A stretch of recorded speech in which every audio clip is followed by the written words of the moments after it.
Madame, Monsieur, bienvenue au Flash Info sur Kivu Morning Post. Le secrétaire permanent du PPRD, le professeur Emmanuel Ramazani Shadari, a tenu une séance de travail avec les communicateurs du PPRD, parti de Joseph Kabila à Kinshasa. Ce dernier s'est rendu déployé pour défendre la Constitution et appuyer le dialogue initié par la SANCO et l'SCC. Ils ont réaffirmé leur soutien aux 12 recommandations de Joseph Kabila, dont la priorité reste la fin de la guerre. Le secrétaire permanent du Parti du Peuple pour la reconstruction et la démocratie, PPRD en sigle, le professeur docteur Emmanuel Ramazani Shadari, assisté par le secrétaire permanent adjoint, le professeur honorable Liken Kasongo Mwadjamvita, a tenu une réunion stratégique ce mardi 11 novembre 2025 avec les communicateurs du PPRD afin de donner les orientations claires et précises au regard des enjeux politiques actuels.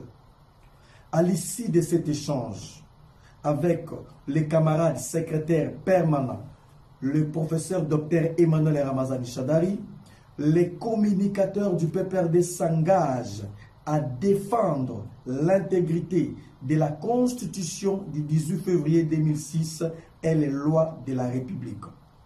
Les communicateurs du PPRD s'engagent à dénoncer les dérives dictatoriales ainsi que la mauvaise gouvernance du régime en place. Les communicateurs du PPRD soutiennent les dialogues inclusifs annoncés par la SENCO et SCC, tel que repris dans les 12 recommandations de son Excellence Joseph Kabila Kabange, président de la République honoraire, sénateur à vie et président national du PPRD, comme celle issue d'une paix durable. Le PPRD, parti avant-gardiste, se prépare pour la reconquête du pouvoir par la voie démocratique. Commencé à 14 h, la réunion a pris fin à 18 h. Vive le PPRD, vive Joseph Kabila Kabange, vive la République démocratique du Congo. Le gouvernement provincial du Nord Kivu, dont le siège est basé à Béni, a lancé une campagne de ramassage volontaire d'armes et des munitions sur toute l'étendue de la province. Selon un arrêté du gouverneur militaire, le général-major Somokaku Levariste, toute personne remettant une arme de type AK-47 recevra $100, $200 pour une arme d'appui et $1 par munition, a précisé le lieutenant Marc Elongo, porte-parole du gouverneur. Arrêté provincial numéro 01, barre état des sièges, barre 184, barre CAB, barre gouvernement provincial du Nord Kivu, barre 2025 du 29 octobre 2025, portant organisation de la campagne de ramassage d'armes à feu et munitions sur toute l'étendue de la province du Nord Kivu. Entendu que la prolifération et la circulation non contrôlée des armes à feu est l'un des facteurs qui contribuent à la prévalence de la violence armée. Attendu qu'il est indispensable d'organiser une campagne de ramassage d'armes à feu sur toute l'étendue de la province du Nord Kivu en vue de réduire la capacité de nuisance de personnes détenant illégalement les armes dans le but de contribuer significativement au renforcement de la sécurité et de l'autorité de l'État. Sur proposition du Conseil provincial de sécurité, vu la nécessité et l'urgence, arrête. Article 1er. Le présent arrêté provincial a pour objet d'organiser une campagne de ramassage d'armes à feu, munitions et autres engins explosifs sur toute l'étendue de la province du Nord Kivu. Article 2. Sous la supervision du gouverneur de province, la campagne de ramassage d'armes à feu est organisée par une commission composée de la manière ci-après. Président, coordonnateur provincial en charge de la sécurité et des opérations. Vice-président, le conseiller près le gouverneur en charge de questions stratégiques. Rapporteur, le coordonnateur provincial du programme de désarmement, démobilisation, relèvement communautaire et stabilisation, PDDRCS en sigle. Rapporteur adjoint, un représentant de la société civile du Nord Kivu. Article 3. Au niveau de la ville, la commission est composée de la manière suivante. Maire de la ville, président. Chef de poste de l'Agence nationale des renseignements, vice-président. Auditeur de garnison, rapporteur. Article 4. Au niveau du territoire, la commission est composée de la manière ci-après. L'administrateur du territoire, président. Le chef de poste de l'Agence nationale de renseignement, vice-président. L'auditeur de garnison, rapporteur. Article 5. Au niveau des communes rurales, la commission est composée de la manière ci-après. Le bourgmestre ou fonctionnaire délégué, président. Le chef de poste de l'Agence nationale de renseignement, vice-président. L'auditeur de garnison, rapporteur. Article 6. La commission peut recourir à l'expertise d'une personne tierce ou requérir l'appui de partenaires militaires œuvrant dans la province du Nord Kivu. Article 7. Pour rétribuer toute personne qui remet volontairement une arme à la commission, le gouvernement provincial donne en contrepartie $100 pour une arme de type AK-47 ou l'équivalent, $200 pour une arme d'appui et $1 par munition. Article 8. Toute découverte d'engins explosifs, improvisés ou des munitions explosives abandonnées, obus, roquettes ou grenades, doivent être signalées auprès des autorités militaires et des services de lutte anti-mines pour prendre des mesures de précaution. Il est recommandé aux civils de ne pas manipuler ces types de munitions. Article 9. Toute personne détentrice d'une arme qui souhaite la remettre dans l'anonymat a le droit de se rendre dans une structure de son choix et bénéficier de la protection de la province. Dans ce cas, il revient à la structure ayant réceptionné l'arme de la remettre à la commission, moyennant la rétribution prévue à l'article 7 du présent arrêté provincial. Article 10. Pendant toute la période de la présente campagne de ramassage, nul ne peut être poursuivi pour avoir remis volontairement une arme ou des munitions. Article 11. Toutes les armes récoltées durant la campagne de ramassage sont entreposées à la base logistique avancée de Beni avant d'être marquées et remises au chef d'état-major général des forces armées de la République démocratique du Congo par voie hiérarchique. Article 12. La campagne de ramassage d'armes est financée par le gouvernement de la République à travers le gouvernement provincial du Nord Kivu et éventuellement les partenaires techniques et financiers où toute personne est prise de paix et voulant compatir avec la population du Nord Kivu longtemps meurtrie. Article 13. Toute structure qui se démarque positivement dans la mobilisation et la sensibilisation et qui permet la collecte de plus de 100 armes bénéficie d'une rétribution morale, matérielle ou financière dont la nature est déterminée par l'autorité provinciale. Article 14.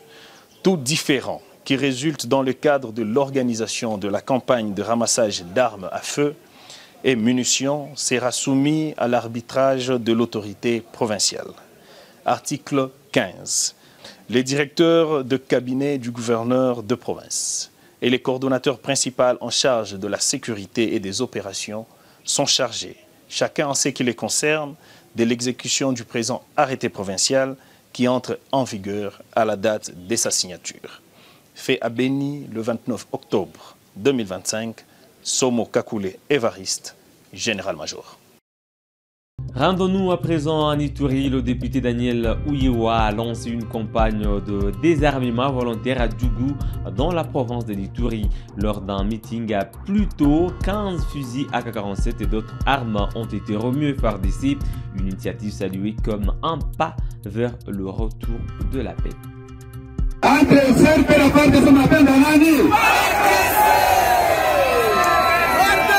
Un nouveau vent d'apaisement souffle sur Plito, centre de négoces du secteur de Banyali-Kilo, situé à plus de 90 km du Bunia dans le territoire de Djougou. Ce lundi 10 novembre, le député national Daniel Ouyewa s'est rendu sur place avec son équipe de sensibilisation. Devant une foule nombreuse rassemblée pour un meeting populaire, l'élite de Djougou a lancé un appel fort aux détenteurs d'armes, les invitant à les remettre volontairement.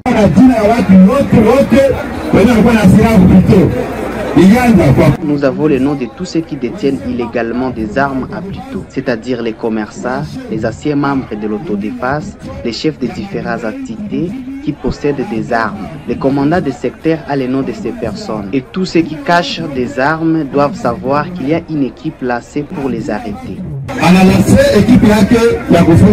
Il avertit que les autorités militaires détiennent déjà une liste des personnes concernées, parmi lesquelles figureraient commerçants, chefs coutumiers et anciens combattants d'autodéfense. Suite à cet appel, plusieurs personnes ont répondu favorablement en remettant 15 armes, un AK-47 et des revolvers, une importante quantité de munitions ainsi que divers effets militaires. Tous ces effets ont été remis sur place au commandant du régiment de Mungwalu.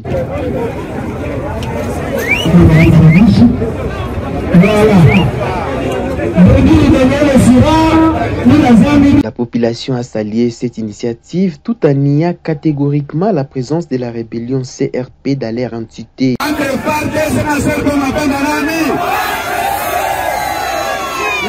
Pendant son discours, le député Daniel Ouyewa a insisté sur la nécessité de la conscience collective, appelant à toute personne détenant illégalement une arme à la remettre sans délai.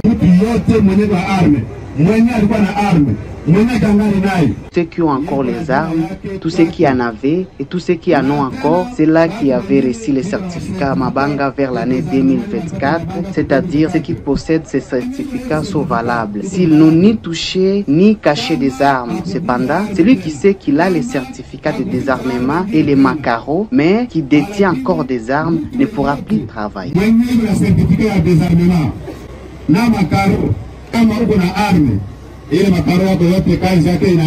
Pour rappel, la semaine dernière à Nizi, 5 autres armes et des munitions avaient déjà été récupérées grâce à cette même campagne de désarmement menée par le député Daniel Ouyewa et son équipe. Toujours en Ituri, les FARDC ont neutralisé 11 miliciens de la CRP lors d'une opération menée mardi 11 novembre à Djougou dans le groupement de Losandrema. Selon le lieutenant Jules Ngongo, porte-parole de l'armée, les soldats ont saisi plusieurs armes, munitions et effets militaires. Cette offensive visait le groupe armé CRP allié au M23 selon l'armée congolaise. Ces images enfumées et feu n'augurent pas le feu d'Ican réalisé à l'extérieur et destiné au chauffage, mais plutôt il s'agit de l'incendie du site de déplacés de Kigonze orchestré par les éléments de la milice CRP de Thomas Lubanga, allié d'M23. Le jeudi, des miliciens ayant trouvé refuge dans ces lieux hautement protégés par les droits internationaux humanitaires, a indiqué le lieutenant Jules Ngongo Chikoudi, porte-voix de l'armée loyaliste à Ituri. Tous les éléments de la CRP qui ont fui le rouleau compresseur de forces armées au niveau de Nyamamba, qui se sont réfugiés dans le site de déplacés. Parce que là, c'est clair. Partout où vous êtes, nous allons vous arrêter. Et ce message, vous devez savoir que nous avons le renseignement. Tout est parti de l'arrestation du fameux Tango Papa, communicateur de la CRP, par les services de défense et de sécurité à Ituri, sous les commandements du lieutenant-général Luboyanka Chamadjoni, gouverneur militaire. Ces miliciens de la CRP enregistrés sous l'identité des déplacés des atrocités d'Njougou dans ces sites manifestent également et réclament la libération de leur fameux Tango Papa, servomoteur de la CRP pour les forces armées. À ces temps, tous les complices et collaborateurs ainsi que les miliciens qui se cachent dans les sites des déplacés et politiciens impliqués dans ces mouvements seront arrêtés, quoi qu'il en soit. Souvenez-vous, certains massacres de la population de Djougou, c'était qu'une histoire de provocation et représailles.